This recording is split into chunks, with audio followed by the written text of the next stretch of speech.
Sa kapapasok na balita, COMELEC inanunsyo na ititigil muna nito ang proceedings na may kinalaman sa People's Initiative. Kabilang na dito ang pagtanggap ng mga pirma para sa PI. Ang detalye niyan alamin mula kay Luisa Erispe. Yes, Luisa. Angelique, inanunsyo nga ngayong araw lang o kani-kanina lang ng Commission on Elections na pansamantala muna nilang isususpinde ang lahat ng proceedings na may kinalaman sa People's Initiative for Charter Change o CHACHA. Ayon kay COMELEC Chairman George Erwin Garcia, kasama na dito ang pagtanggap nila ng mga pirma para sa People's Initiative.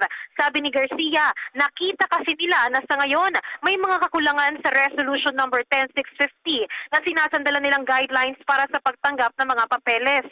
Kaya aayusin muna nila ang implementing rules and regulations na may kinalaman sa PI. Nakikiusap naman si COMELEC Chairman Garcia na sana ay wag silang madaliin sa paglabas ng IRR dahil sisikapin nila na pulido at wala nang magiging problema para dito. Kasama na sa aayusin sa guidelines ay proseso kapag may mga nag-withdraw ng kanilang pirma, proseso ng verification kung may observers at iba pa.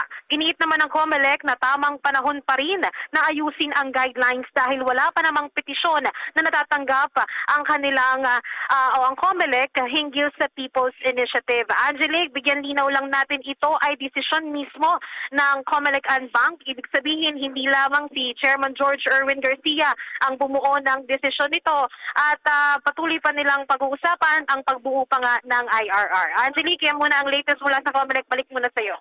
Okay, maraming salamat sa iyo, Luisa Erispe.